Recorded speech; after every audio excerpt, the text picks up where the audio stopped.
Good morning, everyone. Jenny Wise here from Wise Mind Yoga Psychology School, Wise Mind Soul Warrior. And I am so honored and grateful to have Adria Sullivan on with us. She is actually from Cognitive Clarity. It's her counseling business. And we'll definitely share more about how you can follow her. She's going to share that one of us in the comments, and we'll definitely talk more about that. So let's start with you kind of sharing a little bit about how we connected and also what kind of led you to wanting to look into yoga or meditation, breath work, yoga psychology. What kind of led you towards wanting to do the training and us connecting to? So, I think I just kind of believe in just divine intervention because Mhm. I don't know how we got connected. That It was on Facebook. it was on Facebook. But I really don't know because I'd found my way basically in one of your groups that you were hosting. I just don't remember what the message was that you put out there, but it seemed to ring true to me. Mhm. And then I felt more comfortable knowing, like, figuring out like we had some people that we knew in common. And like I was very hesitant, I will say that. And I know that that came across in our talking because basically, like, when whatever it was that you said seemed to feel more comfortable than Mhm. some of the other coaching programs that I had done. And that's what I Mhm. was looking for. So I was like, I would say I've gone through probably not everyone's coaching program, but I've always been in a coaching program, just always trying to strive to be more and do more.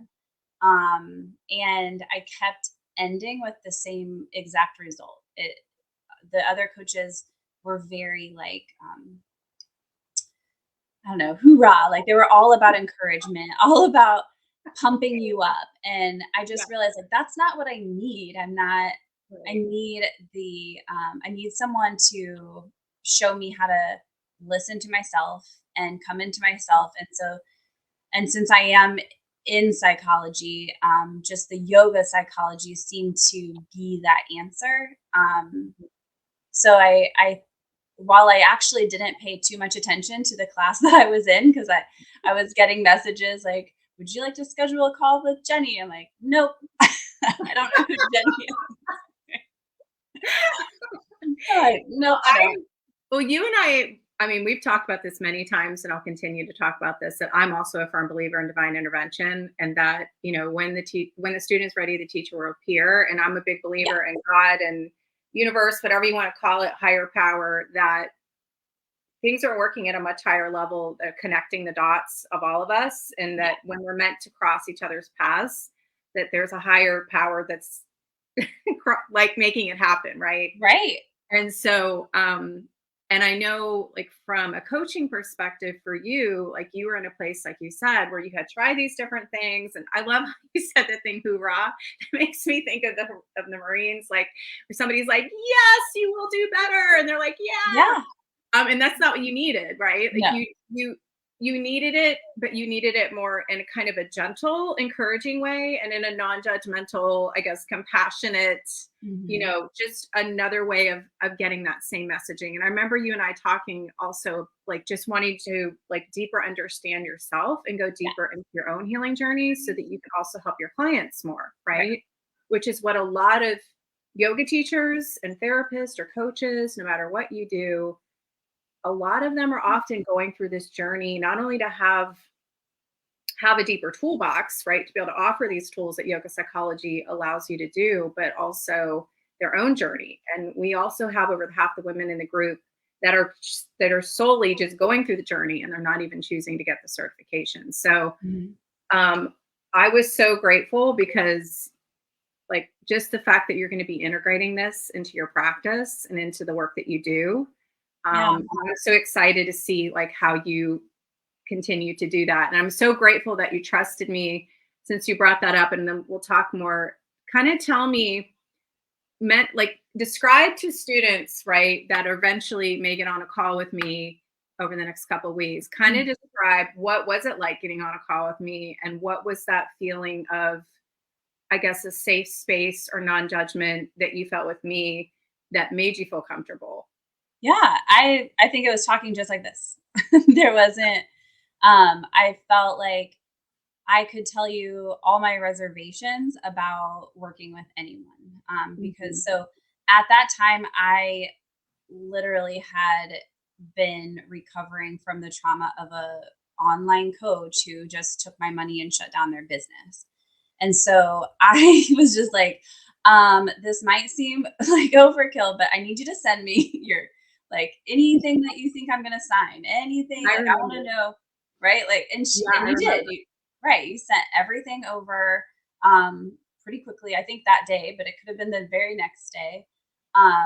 You answered all my questions. It just seemed like a normal conversation that you were trying to understand what I was looking for and truly let me know if you felt like this was going to deliver what I was looking Mhm. for versus Right. like again, I have been on so many calls where they're like, and if you sign up today, you're gonna get this. And so had that happened, I would have been like, oh, okay, no. So to me, I've just had so much practice Mhm. hearing what isn't gonna work that I felt really comfortable to take another risk. Um, Mhm. but it just was so different than anything that I had worked on before. It was a different Mhm. route. And I also had decided I wasn't doing this for anybody else. Mhm. However, like as I was working through that, it's hard not to share it with my own clients that I already have. Right. So I just found that to be very natural.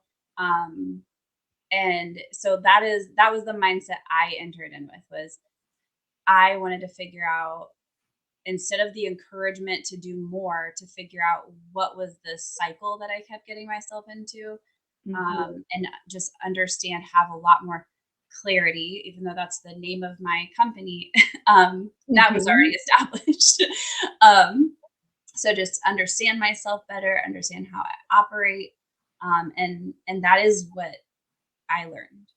Mhm. Well, I absolutely just I'm so honored, like, to be able to connect with you and all the students that went through this cohort that you've been in, because I know that you and I connected in so many ways, as far as, our belief system and, just believing in a higher power, believing in God, all of that. But also, um, I think we connected as far as having similar patterns, which I find is interesting. When I connect with all these different students, there's usually one, two, three, five plus, ways that we interconnect. So whether Mhm. it's perfectionism, whether it's overworking, whether it's feeling like I never get enough done, or I'm not good enough, I'm not worthy, or the imposter syndrome of who do you think you are? It's like, I have gone through all the patterns, okay? Mhm. I have gone through every single one of those that I just mentioned, and I am a recovering workaholic, I am a recovering perfectionist, and so I think that, it's interesting the way I connect with different students. Sometimes it might be, struggling with emotional reactivity, right? And someone might be struggling with not being able to control emotions around sadness or anger or whatever the thing is, right? Someone who might be struggling with a relationship or so many different things. And so it's just interesting how, you know, we're put in front of each other, right? Because each of our stories is unique and each of our Mhm. stories and testimonies are meant to help other Yeah. people, right? So every single thing that we go through, right, can eventually help somebody else that might be dealing with the same thing. And Mhm. so I'm getting goosebumps talking about this because I want to invite you, and I think you've heard me talk about this, everybody in the group to be able to share their story, right? And to be able to, however, you're meant to share that and help other people heal through the things that they're dealing with. And I know you and I have talked about that, integrating more of that into your practice too, of stepping kind of into opening these different avenues of how you want to serve your clients, right? Mhm. And how you want to serve your students, right? Like Yes. stepping more into vulnerability a little bit, kind of maybe outside of the Right. traditional, therapist role, but integrating some of these, yoga Mhm. psychology techniques around how you, intervene, or how you do breath work or meditation or whatever the thing is, to open it up even more to what you have been doing, which is beautiful what you do now, right? But just continuing to go deeper with your Right. clients. Does that make sense? Yeah. Yeah. Mhm. Um, so I'm excited to see how this all plays out with you. Yeah. So tell me, like, whatever you feel comfortable sharing, right? So no pressure, but as far as your healing journey and the things that you've seen, you might have started before this, or it might have started during the program, of your own transformation, your own soul work, your own, you know, healing journey. What do you kind of feel, maybe one or two things, three things, whatever that is, that you feel? Was it perfectionism? Was it Mhm. relationships with your husband? Was it, family Yeah. interactions? Or what do you feel kind of has been, share what you feel comfortable with as far as what you've seen transform and change, like throughout Sure. the program? Yeah.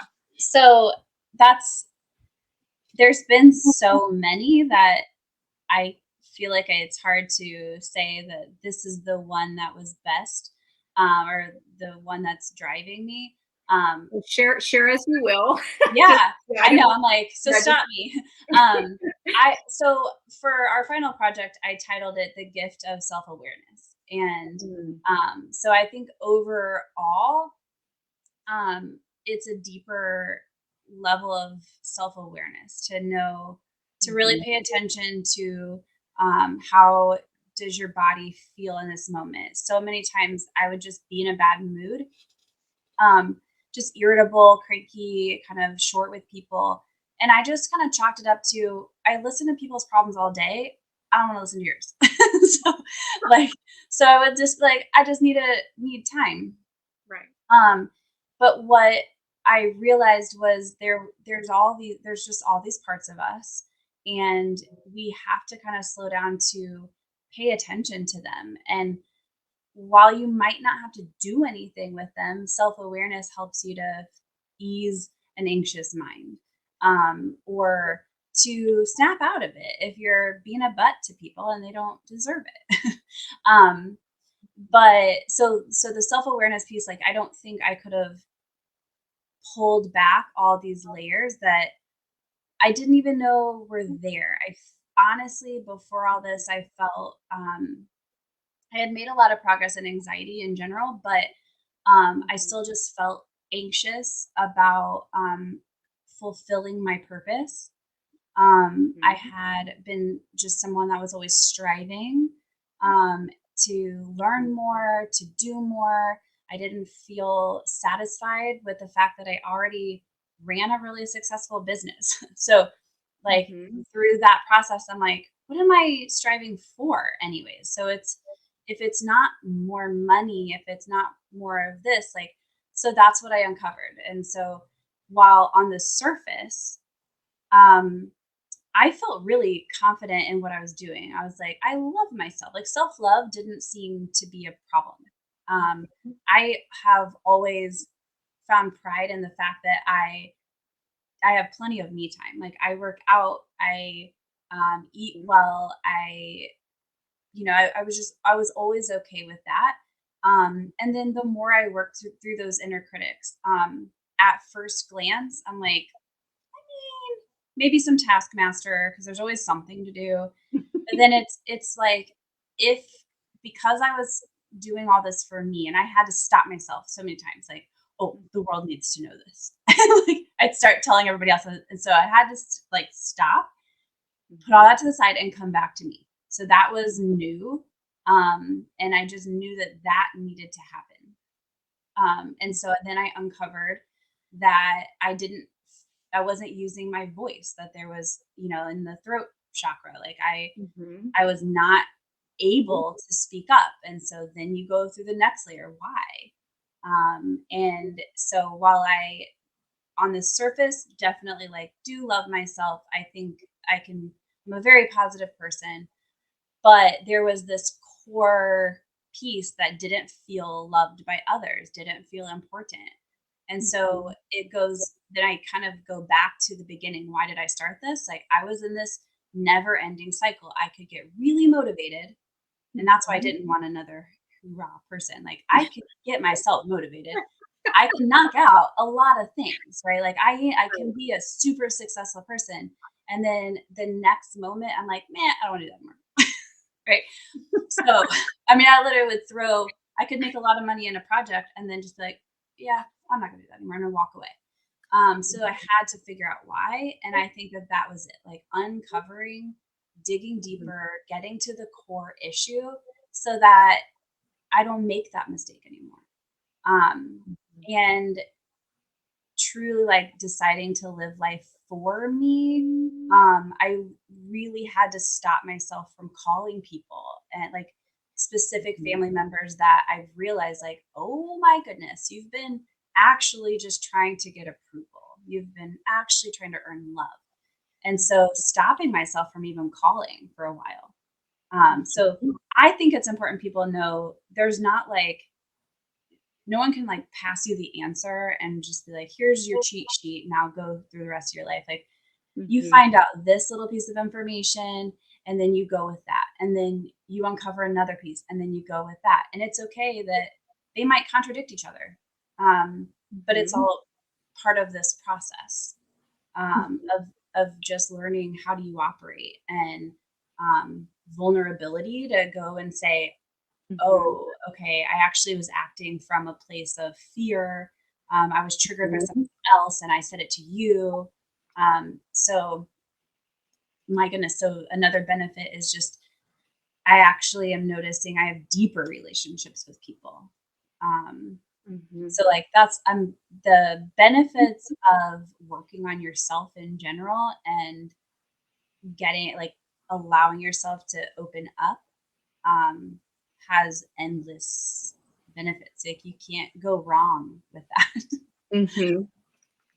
Well, it's interesting that I love that you're doing the self-awareness. What did you call it? The self-awareness gift? The gift of self-awareness. The gift of self-awareness. I love that title. And, it's interesting too, because with your background with psychology and counseling, you've probably been talking about this for a while with your clients, right? And you are aware of your self-awareness, right? And you're probably teaching it to other clients. Yeah. But you were saying that you've actually gone deeper into your own self-awareness journey through this program of being able to peel back the layers and better understand yourself. Is that a fair? Absolutely. And, even though I do this work with other people, I think, like and I've also been in practice for 13 years. So, but in those 13 years, it's been, again, stuck in striving. So what's the next thing I can accomplish? What's the next certification I can get? Instead, I've swapped that with go deep within what you know. And so while I had a general sense of all of this, I didn't know the why behind things. And a big takeaway from, I'm not sure what part of what I learned, but is to be okay with being uncomfortable, right? Like I'm okay with other people crying, but I couldn't cry. I couldn't reach out for help and actually be me to get the help. It was all about other people. And I, like my purpose was to help others, but now there's just like, if I can be deeper with me, like my purpose, yes, I'm going to help other people, but I think I can connect much more with like I always talk about like the inner healer and understanding and going from my heart to people instead of being in the cognitive world. So it's different for clients that have worked with me for a long time. Nobody doesn't like it, so that's good.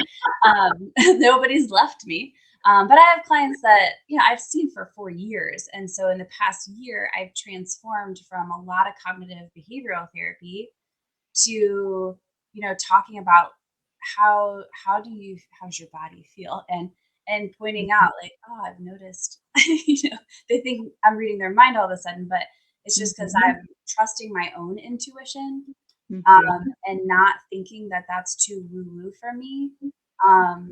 I want to point out to people, like, I did work with you. That's something I should tell. I said yes to you because I knew you were a Christian, and because I believed in yoga and I believed in meditation, but I knew there was this fine line between like idolizing certain things, to going down the road of this being like a religion versus healing, versus a tool. So I felt safe to do that.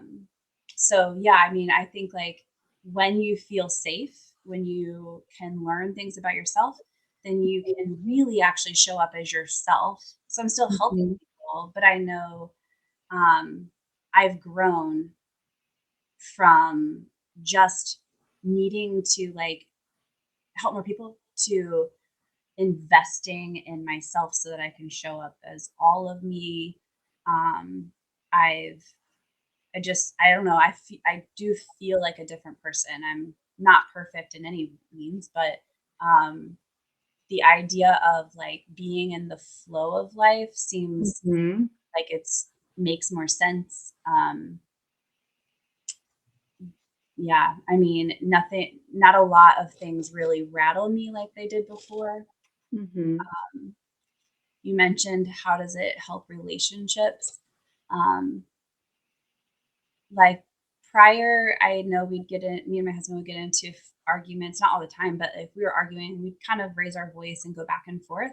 And I have fully noticed that as a transformation. Like I can sit there and just be like, well, I need to process what's happening right now. So let me take a break and I'll come back to you. Or, I hear you're upset, but I think you might be a little scared about something. Is that true? So it could be really hard to be married to me. I don't know. But I don't get myself worked up. It's like I can, the wise mind, right? The separating yourself and having everything in front of you to analyze it, instead of reacting, instead of getting yourself all worked up. I do sometimes, but I'm able to catch it so much sooner. Like it doesn't ruin a week. I use my voice to get out of it, whereas I might have melted away and just let things sit. So yeah. Oh my gosh. See, I said you're just gonna have to stop me because I could just keep going and keep going and keep going. No, I think it's amazing because you've covered like so many different areas. You've covered, your own transformation, right? When you were talking about, I'll just use one example. When you're talking about your throat chakra, right? You and I have talked about this, that I've struggled with that too, because now I have an autoimmune disease, right? I have Hashimoto's because I grew up my whole life as a kid into my adulthood until my 40s, not using my voice, right? And so that's why when I were talking about it, it's like, oh, there's another of those connections, right? That I so can relate when you were sharing those things of not using your voice and being a people pleaser, right? That I'm a recovering people pleaser as well. And so that's what I was laughing about earlier about I've done all the things. Okay. I've done all the patterns, right? All the distractions, the addictions, right? The workaholic outside of, drugs and alcohol. I mean, I've been very fortunate that has not been a distraction for me. It doesn't mean I haven't socially drank and I've done all that like in the past. I just mean it never turned into a vice for me, if that makes sense. Like it wasn't, an addiction, but I was addicted in other areas like overworking, for example. And I think that a lot of people, our society has us take pride in overworking, right? It's an acceptable addiction, right? When really the brain, the dopamine in the brain responds the same way if you're overworking as you do having a drink. It's the same exact process in the brain. right? The dopamine that happens. So, Yeah. but I love to, yeah, definitely observe you like through your work, your life's work, through your relationships, some of your friendships, the way like as a mom that you are using your voice and that you also, like you said, are doing it in a kind, compassionate, calm way because you're able to use wise mind and you're able to use the peace pause more often. And that doesn't mean that we don't, lose our patience at times. It doesn't mean Yeah. we don't still get angry, but the amount of those times are fewer and far between. And when you do get upset, that time gets much shorter and it's much less often. You could be in a place where maybe 10% of the time you might get upset, right? Versus, do you know what I'm saying? Like, Yeah, absolutely. Yep. And I love also like just hearing like about your relationships too with your husband and just you being able to use your voice because that's so important. And that like communication and being able to be vulnerable, but then it's also like being able to do it in a constructive, productive way that, you guys are both getting your message across, because I know for me personally, and I don't know if you struggled with this, and I've seen this with other clients where someone's like, okay, that's it. Like, okay, I'm not going to be I'm not being a people pleaser anymore. I'm setting my boundaries. And then it goes from like not saying anything to like, whoosh, like blurting out everything.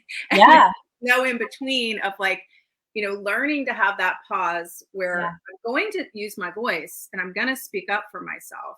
However, I am going to do it from that place of patience and grace and you know what I mean? Like yes. gently. So I am a very impulsive person. And that's kind of what I mean by, I think it's important that people understand this is a journey and it's okay if you mess up or you cycle through because as I was learning to use my voice, all of a sudden I'm like calling people and telling them how it is. Like, hey, I just realized I'm doing all this stuff because I'm trying to please you and you didn't do this. Right. And I said it in a really nice way. But then I don't know, a couple more months goes by and I'm like, oh, maybe I shouldn't have done it that way. And I learned like we should pause if you can. You can stop yourself and reflect and take responsibility for what you've done. And so before, I think there was a lot of accepting. Like I've said a lot, like, well, that's just the way it is, and that got me through. But it kind of adds to like deeper down hurt that you're not really addressing. And so it's just been this process. And luckily, like again, I said that in as nice of a way as I can. Like it was just factual. But luckily, like it was to people that I can go back and say, even though everything I said was true, maybe I didn't need to deliver it that way. Maybe I could have taken a little bit more time to, think it through. And so there's a vulnerability factor that maybe is a muscle that we get better at as we go. Really understanding that maybe we don't have all the answers and we're not going to have all the answers, but seeing everyone else too as they're all going through something as well. Not really blaming them, just understanding where we were at that time and how do we move forward. So that's pretty big, I think, of a shift in how I see others, right? I mean, I'm a counselor, so I'm very empathetic anyways. I'm non-judgmental, but then we all have our own, like outside of the counseling relationship, I have my own beliefs, my own, weaknesses or strengths that get in the way sometimes. And so just analyzing those, being aware, stop saying what I'm not good at and start to focus on, well, do you want to be better at it? So change it to, well, I'm not as good as I could be. Or like, I'm not there yet. That language shift, I used to teach it a lot, but I wasn't adhering it to me and seeing how those words were damaging the things that I was trying to work on. Right. I was just always saying I'm not creative. Mm-hmm. And that I don't believe at all anymore. I might not be creative, like I'm not a painter or I'm not like I don't do those things, but I can be creative with my words. I can do it in my own way, and learning that that's okay. Mm-hmm. Well, I love just hearing about you also sharing about, like you said, pulling back the layers, and also when you had shared about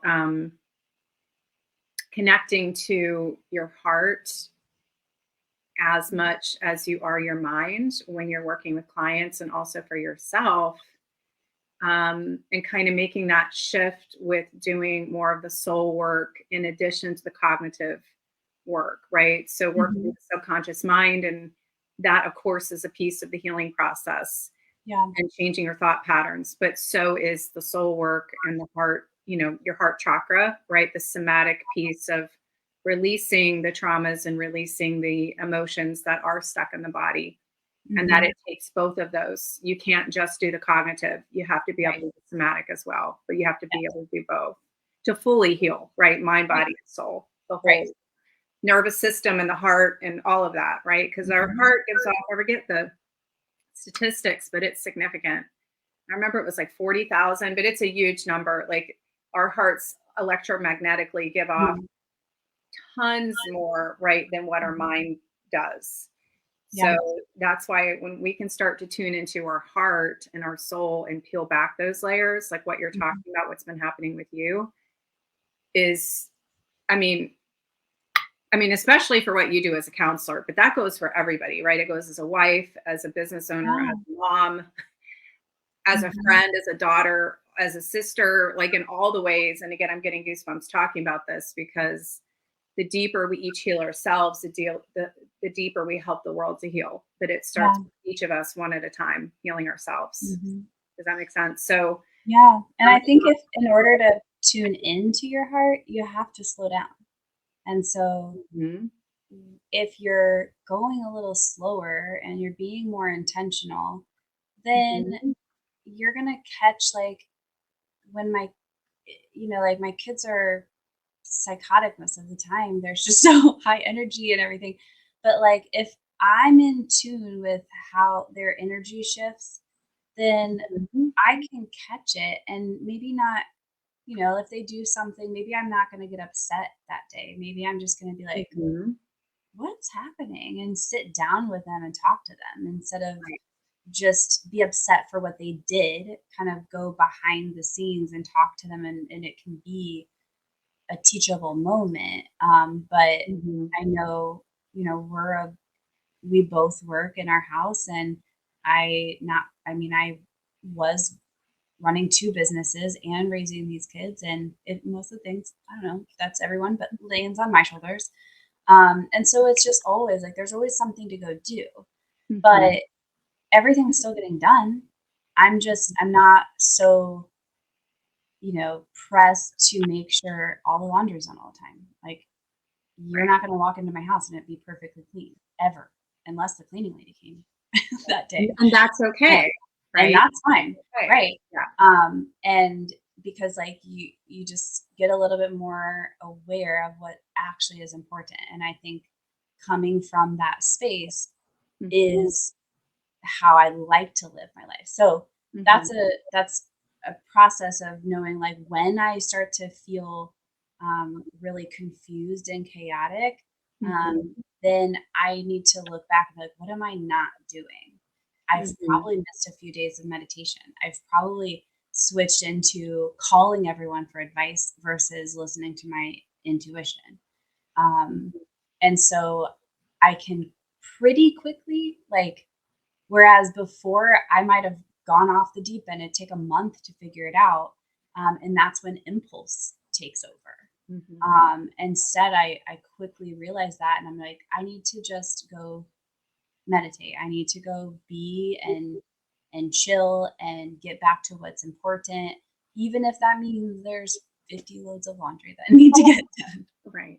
Well, I love I just thought of a phrase from what you just said of moving from impulse to intuition, right? Yeah. Move from impulse to intuition, move from emotion mind to wise mind, right?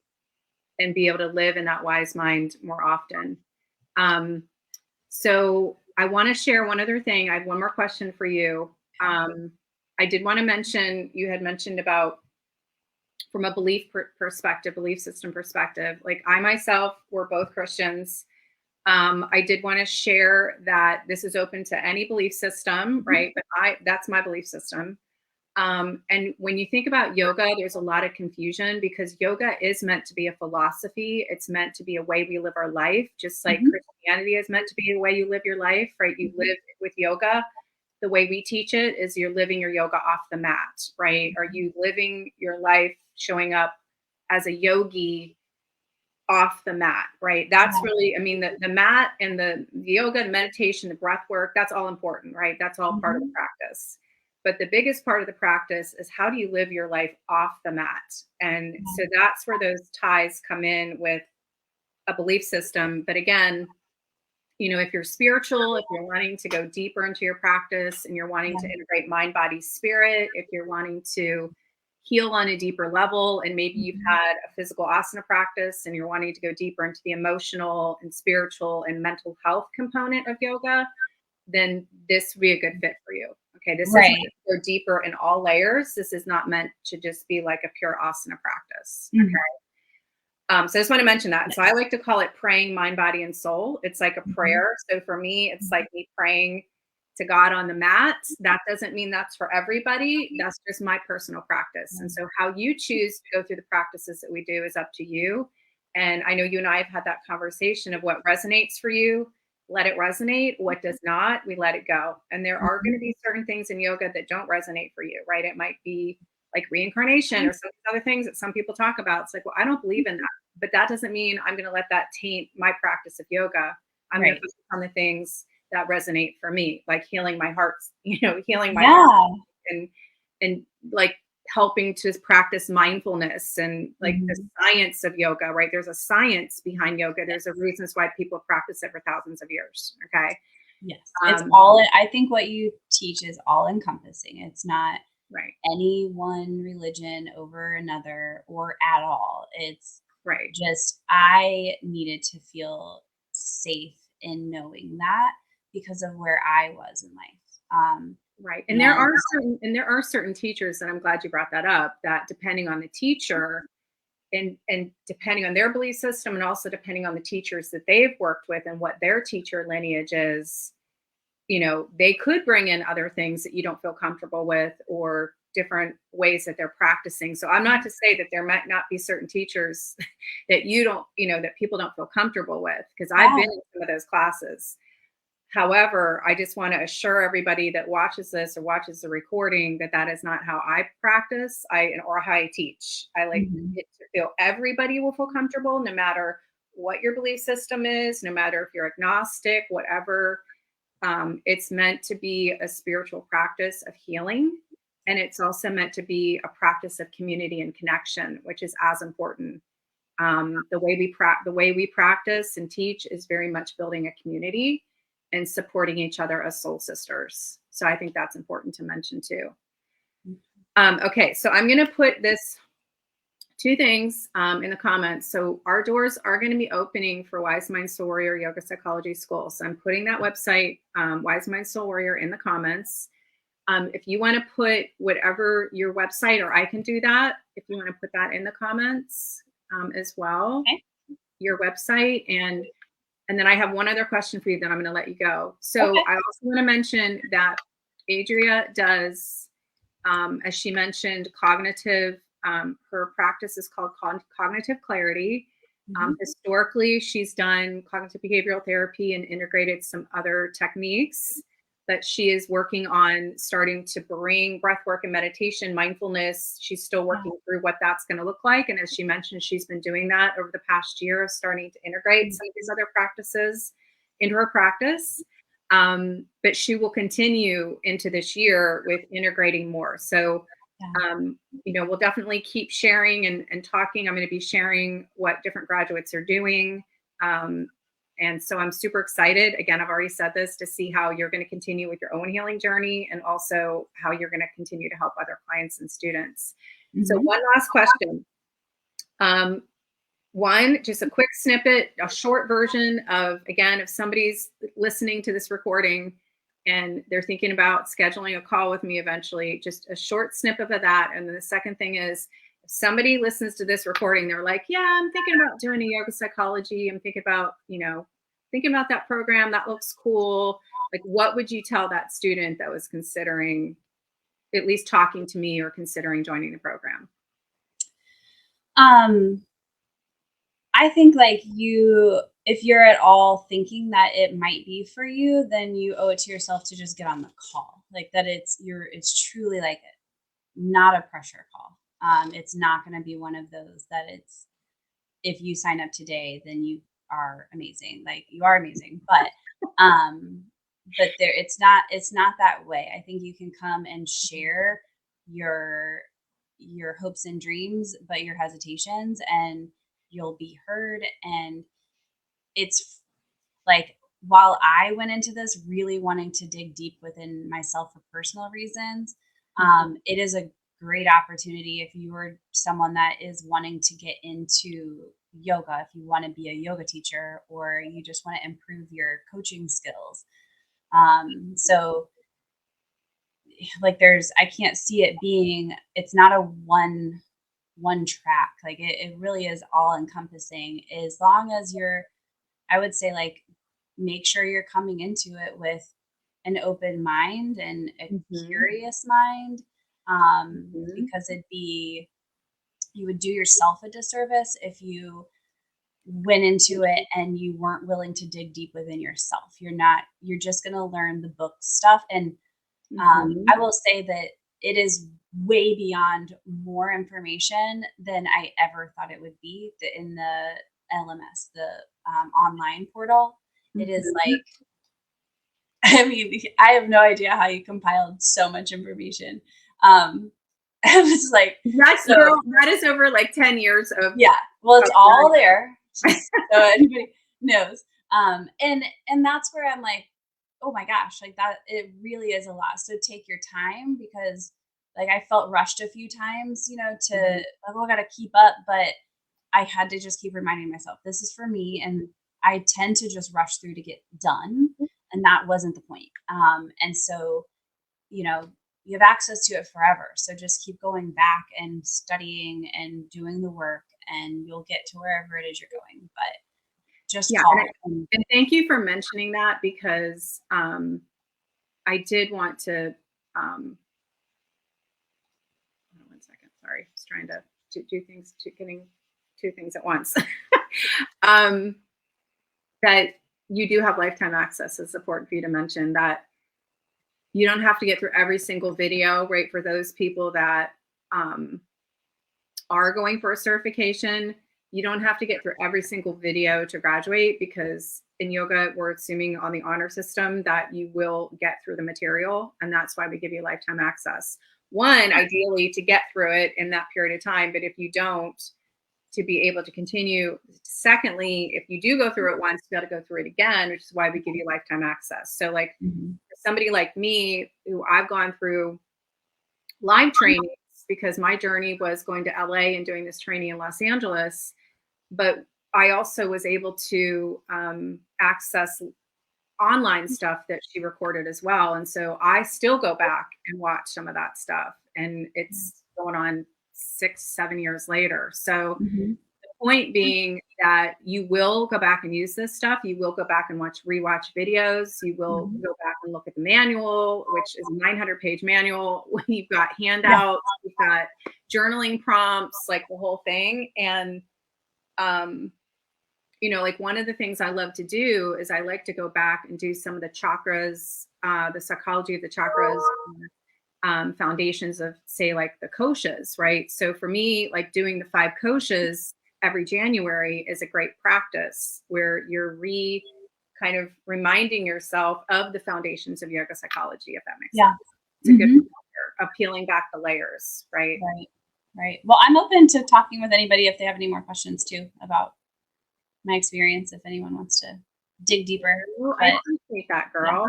Yeah. All right, I'm gonna put this link in the comments one more time.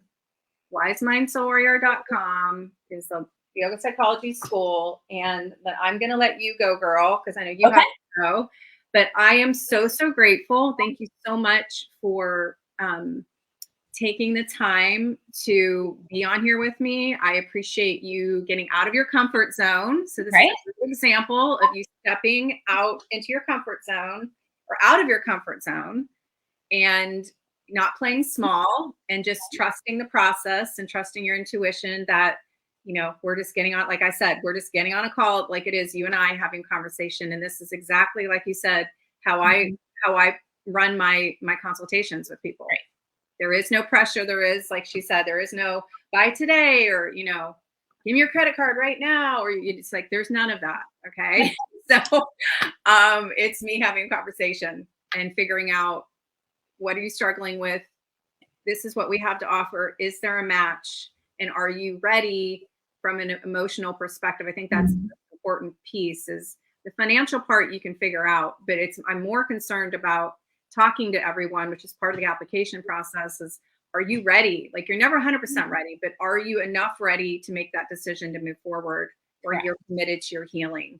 Yes. And that's really it. Yep. So, okay, girl. Well, thank you. Namaste. I will talk to you later, girl. I'll see you soon. Okay. Have a beautiful rest of your day, and we'll talk to you soon. Thank you. Bye.